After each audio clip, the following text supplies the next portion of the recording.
నమస్కారం G news కి స్వాగతం. నేను మీ శ్రీనివాస్. ఈ రోజు వార్తల్లో వివరాలు. ఆంధ్రప్రదేశ్ రాష్ట్ర భవిష్యత్తు ముఖ్యమంత్రి వైఎస్ జగన్మోహన్ రెడ్డితో ముడిపడి ఉందని ఏపీ శాసనసభాపతి తమ్మినేని సీతారాం పేర్కొన్నారు. అన్ని రంగాల్లో రాష్ట్రం ప్రగతి పథంలో దూసుకు వెళ్లాలంటే, సంక్షేమ పథకాలు నిరంతరాయంగా కొనసాగాలంటే, ప్రతి గడప వద్దకు ప్రతి నెల 1వ తేదీ నాటికి సంక్షేమ పథకాలు తలుపు తట్టాలంటే వైసీపీ గెలుపు అత్యంత ఆవశ్యకమని సభాపతి స్థానిక వైఎస్ఆర్ పార్టీ ఎమ్మెల్యే అభ్యర్థి తమ్మినేని సీతారాం పేర్కొన్నారు. శ్రీకాకుళం జిల్లా ఆముదాలవలస మండలం తొగరాం పంచాయతీ పరిధిలోని నారిపేట, ఇసుకలపేట, దిబ్బలపేట, తొగరాం గ్రామాల్లో గురువారం ఇంటింటా ఎన్నికల ప్రచారం నిర్వహించారు. ప్రతి గడపకు వెళ్లి ఈ 5 సంవత్సరాలలో ముఖ్యమంత్రి జగన్మోహన్ రెడ్డి అందించిన సంక్షేమ పథకాలు, తాను చేసిన అభివృద్ధి ప్రజలకు వివరించి ఏపీ స్పీకర్ స్థానిక అభ్యర్థి తమ్మినేని అభ్యర్థించారు. ఈ సందర్భంగా సభాపతి మాట్లాడుతూ, ముఖ్యమంత్రి వైఎస్ జగన్మోహన్ రెడ్డి బాధ్యతలు చేపట్టిన నాటి నుంచి దళారీ వ్యవస్థ మాయమైందన్నారు. ప్రభుత్వ పథకాలను నేరుగా అర్హులైన లబ్ధిదారులకు అందజేయటం జరుగుతుందన్నారు. గ్రామ సచివాలయ వ్యవస్థ ఏర్పాటు ద్వారా వాలంటీర్ల వ్యవస్థ ప్రారంభించిన నాటి నుంచి పాలనలో పూర్తి స్థాయి పారదర్శకత ఏర్పడిందన్నారు. ప్రతి గ్రామంలో ఉన్న గ్రామ వాలంటీర్లు ప్రభుత్వ లక్ష్యాలను, ఉద్దేశ్యాలను ప్రజలకు వివరిస్తూ, అర్హులైన లబ్ధిదారులను గుర్తిస్తూ ప్రభుత్వ పథకాలను నేరుగా చేరవేరుస్తున్నారని, దీనివల్ల ప్రతి ఇంటా ప్రభుత్వ లబ్ధిని పొందుతున్నారని అన్నారు. ఈ ప్రచార కార్యక్రమంలో పలువురు వైసీపీ నేతలు, కార్యకర్తలు, అభిమానులు పాల్గొన్నారు. రెవెన్యూ శాఖ మంత్రి ధర్మాన ప్రసాదరావు బుధవారం తన ప్రచారం కొనసాగించారు. ప్రచార పర్వంలో భాగంగా 3వ రోజు నగరంలో నానుబాల వీధి, పుణ్యపు వీధి పరిసర ప్రాంతాల్లో స్థానికులతో నిర్వహించారు. స్థానిక నాయకత్వంతో కలియదిరిగారు. అనంతరం ఏర్పాటు చేసిన సభలో ఆయన మాట్లాడారు. వివక్ష లేని పాలనను అందించాం, మీ అందరి మన్ననలు అందుకున్నాం. ఇదే ఒరవడి కొనసాగాలంటే మీరంతా మరోసారి వైఎస్ఆర్ కాంగ్రెస్కు అధికారం అందుకునేందుకు అవకాశం ఇవ్వాలన్నారు. ఒకవేళ విపక్ష నేత చంద్రబాబుకు అధికారం ఇస్తే రాష్ట్రానికి అధోగతి తప్పదని, ఆయన అనుభవంతో మన ప్రాంతానికి తీసుకువచ్చిందేమీ లేదన్నారు. విభజన తరువాత కేంద్రం కేటాయించిన సంస్థలలో ఒకటంటే ఒకటి కూడా మన ప్రాంతానికి తీసుకురాలేకపోయిన అసమర్థత ఆయనదన్నారు. ఆ రోజు విభజనలో భాగంగా మన ప్రాంతం పూర్తిగా నష్టపోయిందని, విభజిత ఆంధ్రాకు పరిహారంగా ఇచ్చిన కేంద్ర ప్రభుత్వ సంస్థలను తనకు చెందిన ప్రాంతాలలో ఏర్పాటు చేసుకున్నారే తప్ప ఉత్తరాంధ్రకు ఒకటంటే ఒకటి కూడా ఆయన కేటాయింపు చేసిన దాఖలాలు లేవు అన్నారు. అనుభవంతో వెనుకబడిన ప్రాంతాల అభివృద్ధిపై దృష్టి సారించిన సందర్భాలు ఏమైనా ఉన్నాయా? ఉంటే చెప్పండి. ఆ రోజు కేంద్రం కేటాయించిన సంస్థలలో ఒకటంటే ఒకటి మా ప్రాంతానికి కేటాయించేందుకు కూడా మీకు మనసు రాలేదు కదా అని, మీ అనుభవం కారణంగా వ్యాపారులు లబ్ధి పొందుతున్నారన్నారు. వైఎస్ఆర్సీపీ ఎంపీ అభ్యర్థి పేరాడ తిలక్, పట్టణ వైఎస్ఆర్సీపీ అధ్యక్షులు సాధు వైకుంఠరావు, స్థానిక నాయకులు వరదు విజయ్ కుమార్, పూడి సునీత, తోట తారక్, డాక్టర్ పూడి సంజన తదితరులు పాల్గొన్నారు. మోసం జరిగిపోతుంది అని నువ్వు చెప్పినా కూడా ప్రజలు అతనికి ఓటేశారు. అతను మేనిఫెస్టోలో ఏం చెప్పాడో, ఎన్నికల ముందు మన ప్రాంతాలకు వచ్చినప్పుడు నేను ఎన్నికైతే చేస్తానని ఏదైతే రాసిచ్చాడో ఆ కార్యక్రమాలన్నీ అతను చేసేస్తుంటే సంవత్సరం నాడు మళ్ళీ నువ్వు అపోజిషన్ లీడర్గా చెప్పు, ఇంకెన్ని రోజులు చేస్తాడులే జగన్మోహన్ రెడ్డి పని అయిపోయింది, ఈ పథకాలన్నీ ఆపేస్తుందని చెప్పు. పాత పేపర్లో ఒకసారి తీసి చూడండి, ఈ ఈటీవీలోనే చూడండి. మీరు చెప్తే అతను చెప్పినట్టుగా అవి ఆగిపోలే. 2వ సంవత్సరం అయింది, కరోనా వచ్చింది. కరోనాని రాష్ట్రంలో, దేశంలో ఏ రాష్ట్ర ప్రభుత్వం ఎదుర్కోనంత గొప్పగా మన ముఖ్యమంత్రి ఎదుర్కొన్నాడు. ప్రతి హాస్పిటల్లో ఒక ఇల్లులాగా ఫీల్ అయ్యేటట్టు చేయగలిసాడు, గొప్పగా చేశాడు. ఇక్కడ ఉన్నటువంటి అనేక మంది పేదవాళ్ళకు కూడా తెలుసు. 9 నెలలు మీ ఇంటికి మీరు అడగకుండానే సంచితో సరుకులు తెచ్చి, మీకు ఉపాధి లేదేమో, ఆకలితో ఇబ్బంది పడతారేమో అని మీ ఇంటికి ఒక వాలంటీర్ తీసుకొచ్చి సంచిచ్చి నయా పైసా మీ దగ్గర పుచ్చుకోకుండా వెనక్కి వెళ్ళిపోయినాడు. ఆ రోజులు మీకు జ్ఞాపకం రాలేదా అని మీకు మనవి చేస్తున్నాడు. పరిపాలన అంత డెప్త్కి వెళ్ళి తీసుకెళ్ళాడే, మరి నువ్వేం చేసావుట? ఈ వేళ నువ్వు చెప్పుకోవడానికి ఒక పథకం ఉందా? ఒక్క పథకం నువ్వు చెప్పింది ఈ ప్రభుత్వం మా ప్రభుత్వం ఇది చేసింది గొప్ప అని చెప్పడానికి ఏదైనా ఉందా? లేదు. మరి ఎట్లా నీకు ఓటేసి నీకు ప్రభుత్వాన్ని ఇవ్వాలని అడుగుతున్నావు నువ్వు? నువ్వు ఇమ్మని చెప్పిన కార్యకర్తలు, టీడీపీ కార్యకర్తలు కూడా ఏమని చెప్తారు మీరు? ఎన్నికలు అంటే సరదా వ్యక్తుల మధ్య జరిగిందా? వాలంటీర్లు పనిచేస్తున్నారనే మీకు కడుపుమంట. 3 సార్లు చెప్పారు మీ ఇద్దరు. వాలంటీర్లు రౌడీలు అన్నావు, దొంగలు అన్నావు, ఎక్స్ట్రా కాన్స్టిట్యూషనల్ అథారిటీ ఇదని అని అన్నావు. వాళ్ళని విమర్శించావు. విమర్శిస్తే రాష్ట్ర ప్రజలను తిరగబడ్డారు. ఉండాల్సిందే, మా కడుపును పుట్టకపోయినా మా బిడ్డ వల్లే పనిచేస్తున్నటువంటి పిల్లలు ఉండాలని గట్టిగా అందరూ కోరితే భయపడిపోయి పిటిషన్ పెట్టావు ఎలక్షన్ కమిషన్కి. ఇవి ఉండకూడదు వీళ్ళని చెప్పి. ఇవాళ ఒక్క నెల ఇంకా 2 రోజులైంది నీ పిటిషన్ వలన ఎలక్షన్ కమిషన్ వాలంటీర్లు ఈ పంపిణీలో ఉండకూడదని చెప్తే ఈవేళ చూడండి, ఒక్కరోజుకి గజగజలు ఆడిపోయినారు. నువ్వు ధనవంతుడు గనక, ఎక్కడో హైదరాబాద్లో నివాసం ఉంటావు గనక నీకు ఈ కష్టాలు తెలియకపోవచ్చు. ఈ రాష్ట్రంలోని కష్టాలు నీకేం తెలుసు?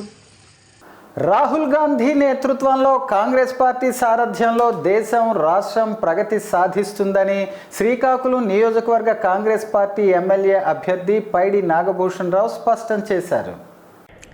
ఈ మేరకు గురువారం స్థానిక ఇందిరా విజ్ఞాన్ భవన్లో కాంగ్రెస్ శ్రేణులతో కలిసి నిర్వహించిన విలేకరుల సమావేశంలో పైడి నాగభూషణ్ రావు మాట్లాడారు. గతంలో దివంగత నేత ఇందిరాగాంధీ, రాజీవ్ గాంధీల హయాంలో దేశం, రాష్ట్రం అన్ని విధాలుగా అభివృద్ధి సాధించిందని, అదే స్ఫూర్తితో రాహుల్ గాంధీ సారథ్యంలో దేశం ప్రగతి పథంలో నిలుస్తుందన్నారు. కేంద్రంలో బీజేపీ సారథ్యంలో సాగిస్తున్న మతతత్వ రాజకీయాలకు అంతా తిప్పికొట్టాలన్నారు. శ్రీకాకుళం నియోజకవర్గ అభ్యర్థిగా తన పేరును ప్రకటించిన ఏఐసిసి అధ్యక్షులు Mallikarjuna Kharge, PCC chief YS షర్మిలమ్మ, డిసిసి అధ్యక్షులు పేరాడ పరమేశ్వరరావు, ఉత్తరాంధ్ర ఇన్ఛార్జ్ రాకేష్ రెడ్డి, గిడుగు రుద్రరాజులకు పైడి నాగభూషణ్ రావు కృతజ్ఞతలు తెలిపారు. 2024లో కాంగ్రెస్ ప్రభుత్వం అధికారంలోకి వస్తే రాష్ట్రానికి 10 ఏళ్లు ప్రత్యేక హోదాతో పాటు కేజీ టు పీజీ ఉచిత విద్య అందిస్తామని, ప్రతి పేదవాడికి ఏడాదికి ₹1,00,000 సాయం చేస్తామని తెలిపారు. కాంగ్రెస్ పార్టీని అంతా ఆదరించాలని కోరారు. నాకు శ్రీకాకుళం అసెంబ్లీ నియోజకవర్గం అభ్యర్థిగా నాకు అవకాశం కల్పించినందుకు మరొకసారి మా కాంగ్రెస్ పార్టీ నాయకత్వానికి కృతజ్ఞతలు తెలియజేస్తూ,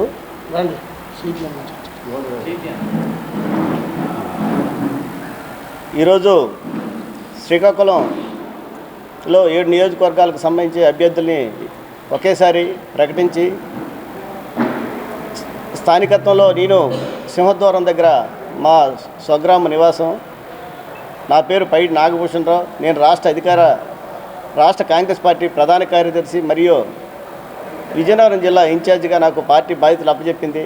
అలాగే గడిచిన 2014 తర్వాత కాంగ్రెస్ పార్టీ అత్యంత కఠినమైన పరీక్షలు ఎన్నో ఎదుర్కొన్న తర్వాత, ఆ కఠిన కాలంలో మేమందరం కూడా మిగతా ఏ పార్టీని ఆశ్రయించకుండా కాంగ్రెస్ పార్టీని నమ్ముకొని ఉన్నందుకు 10 సంవత్సరాల పాటు ఒక అజ్ఞాతవాసంలాగా, అంటే అత్యంత కఠిన పరీక్షలన్నీ ఎదుర్కొన్న తర్వాత ఈరోజు 2024లో ఒక పార్టీ అభ్యర్థిగా నాకు ఈ శ్రీకాకుళం నియోజకవర్గానికి అవకాశం కల్పించడం నేను నిజంగా నా అదృష్టంగా భావిస్తున్నాను. అది జాతీయ పార్టీ. అలాగే ఈ రాష్ట్రంలో 2 ప్రధాన ప్రాంతీయ పార్టీలైన వైసీపీ కానీ టీడీపీ కానీ, ఈ 2014 నుంచి 2019 వరకు టీడీపీ, 2019 నుంచి 2024 వరకు వైసీపీ పాలనలో ప్రజలు ఈ రాష్ట్రానికి సంబంధించిన ఎన్నో సంక్లిష్టమైన సమస్యలను ఎదుర్కోవడం జరిగింది. ప్రధానంగా 2014 తర్వాత రాష్ట్ర విభజన తర్వాత ఈ రాష్ట్రానికి రావాల్సిన ప్రత్యేక ప్యాకేజీ కానీ, ప్రత్యేక హోదా కానీ, బుందేల్ఖండ్ తరహా ఉత్తరాంధ్ర ప్యాకేజ్ కానీ ఏవి కూడా ఒక రాజధాని కానీ ఏదీ లేని పరిస్థితుల్లో ఇంతవరకు మనం 10 సంవత్సరాలు జర్నీ చేయడం జరిగింది. రాష్ట్రంలోని ప్రజలు వ్యవస్థలోనూ పాలనలోనూ మార్పు కోరుకుంటున్నారని, ఆ దిశగా ప్రధాని నరేంద్ర మోదీ సారథ్యంలో బీజేపీ జనసేన కూటమి ఏర్పాటైందని శ్రీకాకుళం జిల్లాకు చెందిన ఎన్డీఏ కూటమి నాయకులు అన్నారు. నగరంలోని 80 అడుగుల రోడ్డులో ఉన్న టీడీపీ జిల్లా పార్టీ కార్యాలయంలో కూటమి నాయకులు గురువారం విలేకరుల సమావేశం నిర్వహించారు. ఈ సందర్భంగా వారు మాట్లాడుతూ రాష్ట్ర ప్రయోజనాలను దృష్టిలో ఉంచుకుని రాష్ట్ర ప్రయోజనాల కోసమే టీడీపీ, జేఎస్పీ, బీజేపీ కూటమిగా ఏర్పడ్డాయని, ఆంధ్రప్రదేశ్కు రావాల్సిన నిధులు, జరగాల్సిన అభివృద్ధి కోసమే రాష్ట్రంలో 3 పార్టీలు జతకట్టాయని తెలిపారు. ప్రజల శ్రేయస్సును, వారి భవిష్యత్తుని దృష్టిలో ఉంచుకుని కూటమి ఏర్పాటు చేయటం జరిగింది. జగన్మోహన్ రెడ్డి అరాచక పాలన నుంచి రాష్ట్రాన్ని కాపాడేందుకు, ఆంధ్రప్రదేశ్లోని దుష్ట శక్తులను ఓడించేందుకు ఈ కూటమిగా ప్రజల్లోకి వస్తోందని వివరించారు.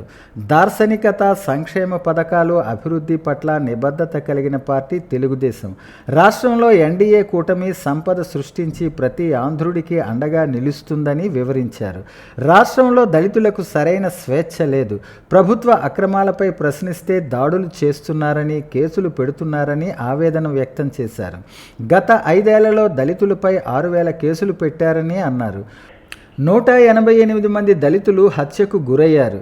కానీ ముఖ్యమంత్రి పదవిలో ఉండి జగన్ రెడ్డి ఏ ఒక్క ఘటనపై కూడా స్పందించలేదు.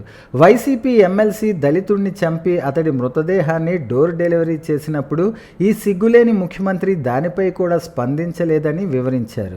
ఈ సమావేశంలో బీజేపీ జిల్లా అధ్యక్షులు బిర్లంగి ఉమామహేశ్వరరావు, నియోజకవర్గ నాయకులు కోరాడ సర్వేశ్వరరావు, జనసేన పార్టీ జిల్లా అధ్యక్షులు పిసిని చంద్రమోహన్, చిట్టి మోహన్, బినిగి భాస్కర్రావు పాల్గొన్నారు.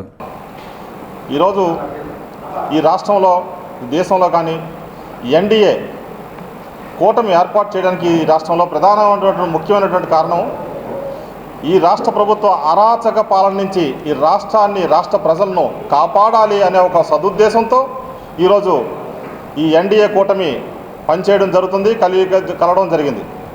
దేశ అవసరాల రీత్యా, దేశ జాతీయ అవసరాల రీత్యా భారతీయ జనతా పార్టీ ఎన్డీఏ ఆధ్వర్యంలో దేశవ్యాప్తంగా ఒక 400 సీట్లు రావాలన్న ఒక కాంక్షతో, ఒక ఆలోచనతో దేశంలో నరేంద్ర మోడీ గారు పరిపాలన రానున్న రోజుల్లో కూడా మరొకసారి అధికారంలోకి రావటం, అలాగే ఈ రాష్ట్రంలో కూడా తెలుగుదేశం పార్టీ ప్రధానమైనటువంటి పార్టీగా Bharatiya Janata party, Telugu Desam party, Janasena party ఈ 3 కూడా ఎన్డీఏలో భాగంగా ఈ రాష్ట్రంలో అరాచక పాలన నుంచి ప్రజల్ని రక్షించాలి అన్న ఒక ఆలోచనతో ఈ కూటమి ఏర్పాటు చేయడం జరిగింది.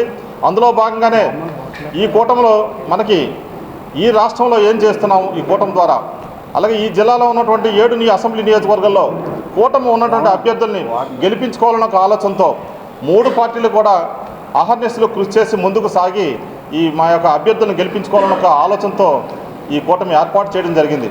శ్రీకాకుళం రూరల్ మండలం పొన్నాం, నవనంబాడు, బమ్మిడివానిపేట, గొల్లపేటలలో టీడీపీ, జనసేన, బీజేపీ ఉమ్మడి అభ్యర్థి గొండు శంకర్ ప్రజాగలం పేరుతో ప్రచారం నిర్వహించారు. అనంతరం గొండు శంకర్ పలు చెరువుల వద్ద జరుగుతున్న ఉపాధి హామీ పనులు పరిశీలించి వేతనదారులతో మాట్లాడారు. ముఖ్యమంత్రి జగన్ పాలనలో అవినీతి, అరాచకాలు తప్ప అభివృద్ధి జరగలేదన్నారు. చెప్పుకోవటానికి రాజధాని అని లేకపోయినా తెలుగుదేశం హయాంలో అమరావతిలో నిర్మించిన భవనాలను కూడా తాకట్టు పెట్టారని ఎద్దేవా చేశారు. బటన్ నొక్కుడు, మరోవైపు బొక్కుడు తప్ప సంక్షేమం లేదని వివరించారు. సంక్షేమ పథకాల పేరుతో రాష్ట్రాన్ని అప్పులాంధ్రాగా మార్చారని మండిపడ్డారు. జగన్కు ఫోటోల యావ ఎక్కువైందని, చివరకు మన భూముల పట్టాలపై కూడా ఆయన ఫోటోలు పెట్టుకున్నారని, సరిహద్దు రాళ్లపై కూడా ఆయన ఫోటోలు పెట్టి దిష్టి బొమ్మల్లా మార్చారని విమర్శించారు. ఉపాధి కూలీలకు కనీస సౌకర్యాలు కల్పించకుండా కేంద్ర ప్రభుత్వం ఇస్తున్న నిధులను దోచుకుంటున్నారని ఆరోపించారు. నాసిరకం మద్యంతో మహిళల తాలిబొట్లు తెంచేసి వారి జీవితాలను నాశనం చేశారన్నారు. ఈ పరిస్థితుల్లో రాష్ట్ర భవిష్యత్తు బాగుండాలంటే చంద్రబాబు ముఖ్యమంత్రి కావాలని, మోదీ సహకారంతో ఎన్డీఏ సారథ్యంలో రాష్ట్రం అన్ని రంగాల్లో అగ్రస్థానంలో నిలుస్తుందన్నారు. యువతను ప్రోత్సహించాలన్న లక్ష్యంతో తనకు చంద్రబాబు టికెట్ కేటాయించారని తెలిపారు. సామాన్య కుటుంబం నుంచి వచ్చిన తనకు సామాన్యుల కష్టాలు తెలుసన్నారు. శ్రీకాకుళం నియోజకవర్గంలో సమస్యలు ఎక్కడ వేసిన గొంగలి అక్కడే అన్న చందంగా ఉన్నాయని ఆవేదన వ్యక్తం చేశారు. ముఖ్యంగా వ్యవసాయ ఆధారిత కుటుంబాలు ఎక్కువగా ఉన్నాయని, ఈ 5 ఏళ్లలో సాగునీటి కాలువల పనులు జరగలేదని, దీంతో రైతన్నలు కష్టాలు పడుతున్నారని అన్నారు. శ్రీకాకుళం జిల్లాలో పింఛన్ల పంపిణీ కార్యక్రమం దిగ్విజయంగా సాగుతోంది. జిల్లా వ్యాప్తంగా 30 మండలాల పరిధిలో 1,80,328 మంది పింఛన్దారులకు 93 కోట్ల రూపాయలు పంపిణీ చేస్తున్నారు. వేసవి కావటంతో వృద్ధులకు బాసటగా నిలవటానికి సచివాలయాల ద్వారా వృద్ధులకు, వికలాంగులకు ఎటువంటి ఇబ్బందులు లేకుండా పండగ వాతావరణం వలె ముమ్మరంగా పింఛన్లు పంపిణీ చేస్తున్నారు. వాలంటీర్ల స్థానంలో గ్రామ సచివాలయ సిబ్బంది పగడ్బందీగా పింఛన్లు పంపిణీ చేస్తున్నారు. శ్రీకాకుళం నగరపాలక సంస్థ ఆధ్వర్యంలో 24 సచివాలయాల పరిధిలో తెల్లవారుజాము నుండి పింఛన్లు పంపిణీ చేస్తున్నారు. నడవలేని నిస్సహాయకులకు ఇంటి వద్దకు వెళ్లి పింఛన్లు పంపిణీ చేస్తున్నారు. శ్రీకాకుళం జిల్లా వ్యాప్తంగా పింఛన్లు గురువారం నాటికి 70% పింఛన్లు పంపిణీ చేశారు. దివ్యాంగులు అనేక ఇబ్బందులు పడి సచివాలయానికి చేరుకుని పింఛన్లు అందుకుంటున్నారు.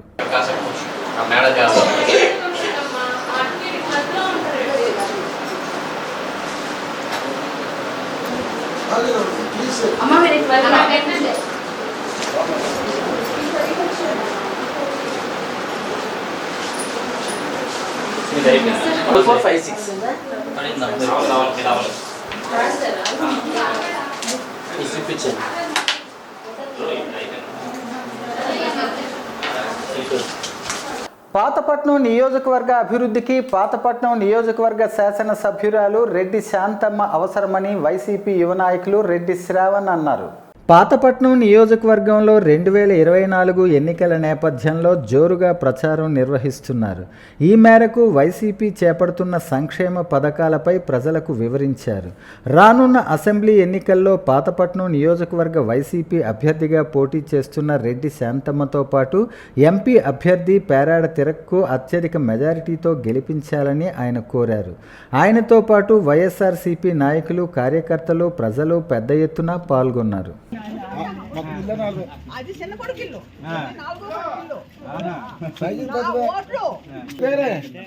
చేద్దాం. జై జగన్,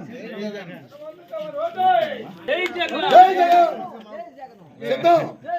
జై జగన్. మాకు అన్నం పెట్టిన కొడుకు, పెద్ద కొడుకు, పెద్ద కొడుకు, నా కొడుకులు మా ఫ్రెండ్స్, మా కొడుకులే మా friends. YSRCP Christian minority cell జిల్లా అనుబంధ కమిటీ వారి ఆధ్వర్యంలో మండల సమావేశం ఘనంగా జరిగింది.